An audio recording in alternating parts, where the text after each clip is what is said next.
Durante las últimas semanas, las críticas contra la ministra de Seguridad, Trinidad Steiner, se han multiplicado prácticamente desde todos los sectores políticos. Y el punto central de las críticas no tiene que ver solamente con cifras o con estadísticas, tiene que ver con expectativas. Porque si hubo una bandera que el hoy presidente José Antonio Kast levantó durante toda su campaña presidencial fue justamente la seguridad, el combate frontal contra la delincuencia, la recuperación de las calles, el respaldo a carabineros, el endurecimiento del sistema contra el crimen organizado. Ese era uno de los ejes centrales del proyecto político que terminó llevándolo a la moneda. Pero han pasado ya los primeros meses de gobierno y las críticas comenzaron a aparecer incluso desde sectores cercanos al oficialismo. Parlamentarios, alcaldes, analistas y medios comenzaron a instalar una pregunta incómoda. ¿Dónde están los cambios concretos? ¿Dónde están las nuevas leyes? ¿Dónde están las reformas profundas al sistema judicial o penitenciario?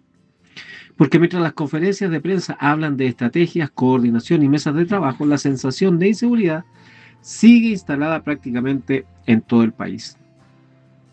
Y ahí aparece la figura de la ministra Steiner, cuestionada por falta de experiencia política, por errores comunicacionales y por no haber logrado transmitir una señal clara de control. Ella misma reconoció públicamente que le ha faltado experiencia y capacidad para comunicar mejor el trabajo del ministerio y, mientras tanto, desde la oposición se insiste en que las promesas de campaña chocaron violentamente con la realidad del poder. Ahora, siendo justos, las cifras oficiales sí muestran algunas bajas. Según datos difundidos por el propio gobierno y replicados por distintos medios, los homicidios habrían disminuido cerca de un 13,9% respecto del mismo periodo del año anterior. También se habla de bajas en robos violentos, encerrones y portonazos, y ahí es donde aparecen los porcentajes. Menos 10%, menos 12%, menos 17%. Pero, a ver, el problema es más que eso. Detrás de estos porcentajes hay algo que rara vez se menciona con la crudeza que tiene. La cantidad total de delitos sigue siendo gigantesca. Por ejemplo, solamente en homicidios, las cifras oficiales hablan de más de 1.000 víctimas anuales, más de 1.000 personas asesinadas. Y cuando uno aterriza eso a la realidad cotidiana, estamos hablando de prácticamente 3 homicidios diarios. Todos los días, sin descanso, sin pausa, 3 personas asesinadas cada día en Chile. Y eso es solo homicidio, porque cuando se suman robos violentos, encerronas, asaltos, narcotráfico, secuestros, sicariatos, extorsiones, la sensación es brutal. Pareciera que la delincuencia se mueve con una libertad impresionante, como si el país estuviera permanentemente reaccionando, pero nunca controlando, como si existieran policías, fiscales, tribunales, cárceles y leyes. Pero aún así, el delito siguiera avanzando exactamente igual. Y ahí aparece una ironía tremendamente dura, porque Chile probablemente nunca había hablado tanto de seguridad como ahora, y sin embargo, nunca se había sentido tan inseguro. Estamos llenos de tecnología, cámaras, vigilancia de todos los tipos, leyes, ministerios, debates, pero aún así, la vida cotidiana se llenó de rejas, alarmas, miedo, barrios cerrados, temor a salir de noche, temor a los portonazos, a los motochorros, a que un niño quede atrapado en una balacera. Después de esto alguien me acusará de exagerado, o de opositor al gobierno, o de catastrofista, no sé. La pugna entre los legisladores hace reír, pero con ganas de llorar. Por un lado se habla de que las leyes punitivas no consiguen nada, sino que si no se ocupan de la raíz del problema, es decir, el ladrón no roba por ser ladrón, sino por pobre, por falta de oportunidades, pasando por alto casos como las colusiones, ¿lo recuerda? Estafaron a todo el país para hacerse de mejores ganancias. ¿Podríamos decir que robaron porque eran pobres? Ya, mejor vamos a lo que es el eje central de este programa. Vamos a ver qué dice la Biblia. Jeremías 17:9, un pasaje que vamos a ocupar más de una ocasión en esta serie de programas. Dice así: engañoso es el corazón más que todas las cosas y perverso. ¿Quién lo conocerá? Este versículo es uno de los diagnósticos más duros de la Biblia sobre la condición humana. Jeremías está confrontando a Judá por su pecado, su idolatría y su confianza equivocada. El pueblo decía pertenecer a Dios, pero en la práctica confiaba en alianzas humanas, en su propio criterio y en su religiosidad externa. Un poco antes, en el mismo capítulo, el profeta contrasta dos tipos de personas. En Jeremías 17:5, por ejemplo, dice: así ha dicho Jehová, Maldito el varón que confía en el hombre y pone carne por su brazo y su corazón se aparta de Jehová. Hasta ahí el pasaje. Luego en Jeremías 17:7 dice, bendito el varón que confía en Jehová y cuya confianza es Jehová. Hasta ahí el pasaje. Jeremías explica por qué confiar en el hombre es tan peligroso. Recuerda un pasaje donde habla que el hombre que confía en el hombre es maldito y un hombre que confía en Dios es bendito. Entonces Jeremías explica por qué confiar en el hombre es tan peligroso, porque el corazón humano no es una base segura. Recuerde, cuando dice el corazón no habla solo de emociones, ya lo hemos hablado en otros programas. En el pensamiento hebreo el corazón representa el centro de la persona, pensamientos, deseos, voluntad, intenciones, decisiones, efectos, etc. Es decir, Jeremías no está diciendo simplemente que los sentimientos engañan, sino que todo el interior humano está afectado por el pecado. La palabra engañoso indica algo torcido, resbaladizo, traicionero. El corazón humano no solo se equivoca, también puede justificarse, puede disfrazar el mal, puede convencerse de que está bien cuando está mal y crear razones para sostener su propia rebelión. Luego dice perverso. La idea apunta a algo profundamente enfermo, incurable desde el punto de vista humano. No es una falla superficial, no es una pequeña debilidad que se corrige con educación, ambiente o disciplina. Es una condición interior. Por eso termina con la pregunta, ¿quién lo conocerá? La respuesta implícita es, el hombre no puede conocerse plenamente a sí mismo, puede engañarse, puede construir una imagen falsa de su propia bondad, puede condenar el pecado de otros y justificar el suyo propio.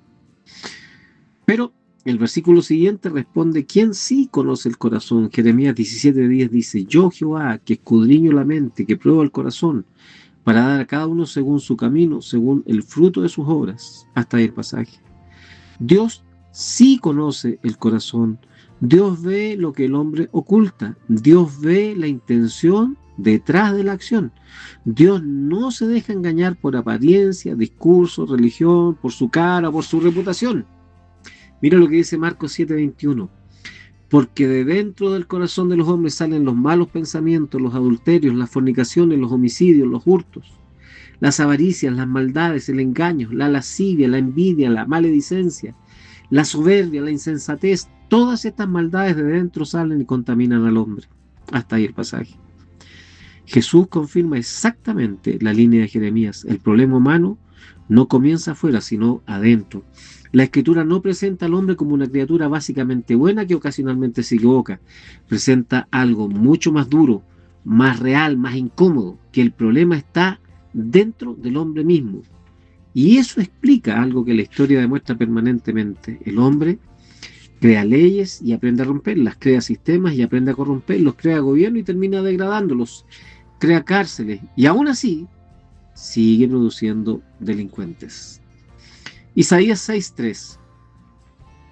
Y el uno al otro daba voces diciendo, Santo, Santo, Santo, Jehová de los ejércitos, toda la tierra está llena de su gloria. Hasta ahí el pasaje. Estamos en una serie que habla acerca de los atributos de Dios. Y en este contexto, el de la delincuencia, desde la prevaricación de autoridades hasta el simple ladrón, el de corbata, o el de seda como parlamentario, o el de zapatillas Nike corriendo por las calles, aparece uno de los atributos de Dios, el que más se le ha hecho el quite, la santidad. Dios es absolutamente santo, infinitamente superior a la creación y completamente separado del pecado. Y cuando el hombre realmente contempla esa santidad, deja de justificarse y comprende su propia corrupción y su necesidad desesperada de expiación delante de Dios. En los primeros capítulos de Isaías, Dios denuncia al pueblo por sus pecados.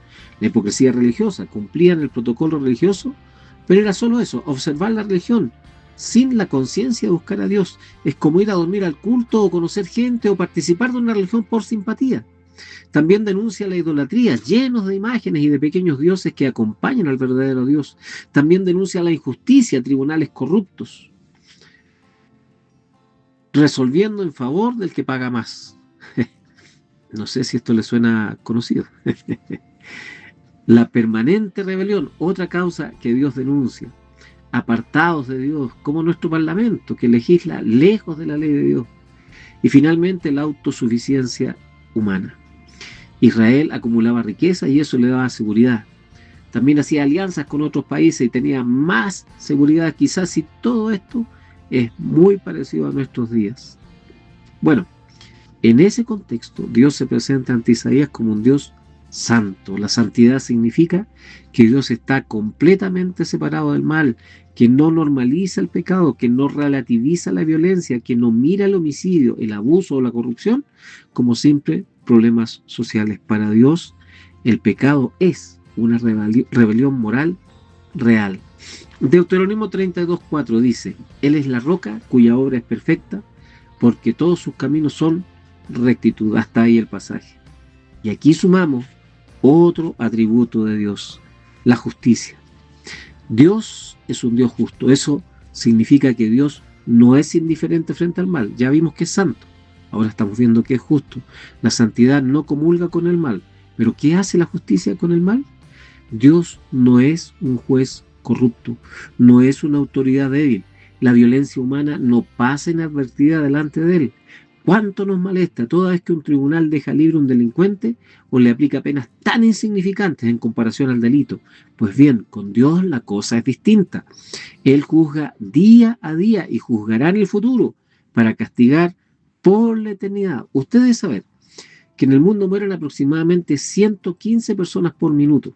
Pues bien, en lo que va corrido de este comentario, han muerto aproximadamente 1000 personas.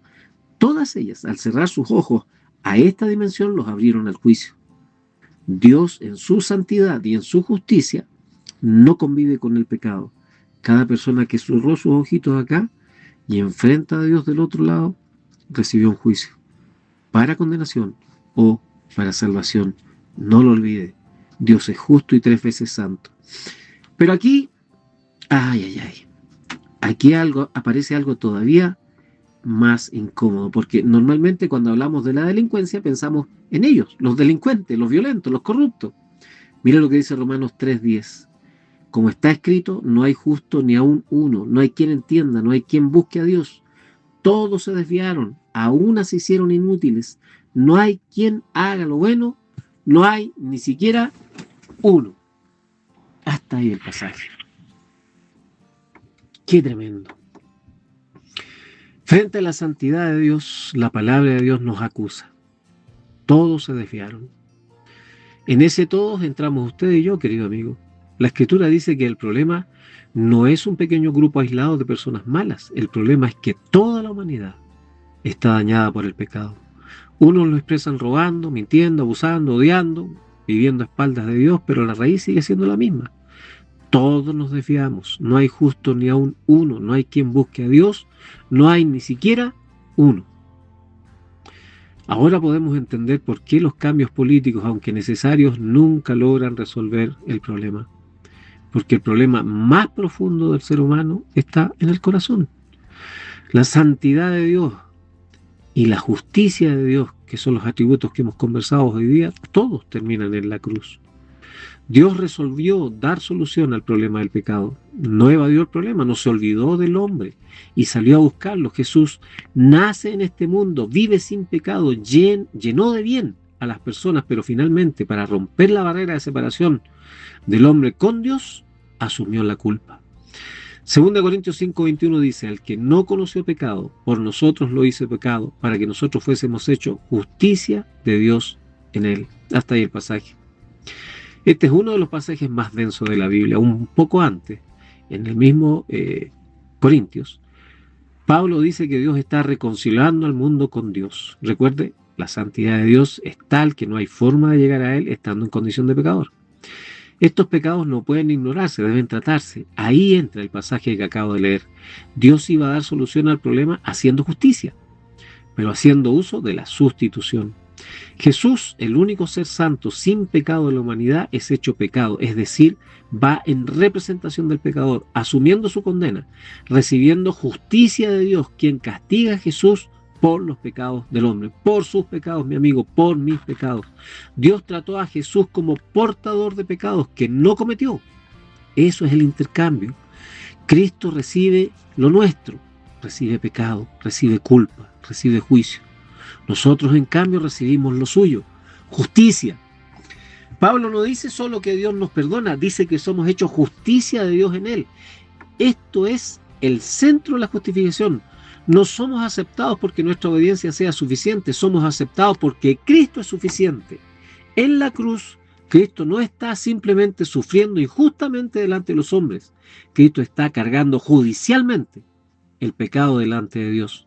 Por eso la cruz incluye dolor físico, humillación pública, rechazo humano, pero sobre todo juicio divino contra el pecado. ¿Significa eso que todos los seres humanos, todos los hombres, somos acreedores de este acto salvador? Mira lo que dice Juan 1:12. Mas a todos los que le recibieron, a los que creen en su nombre, les dio potestad de ser hechos hijos de Dios. Hasta ahí el pasaje. La respuesta a la pregunta entonces es no.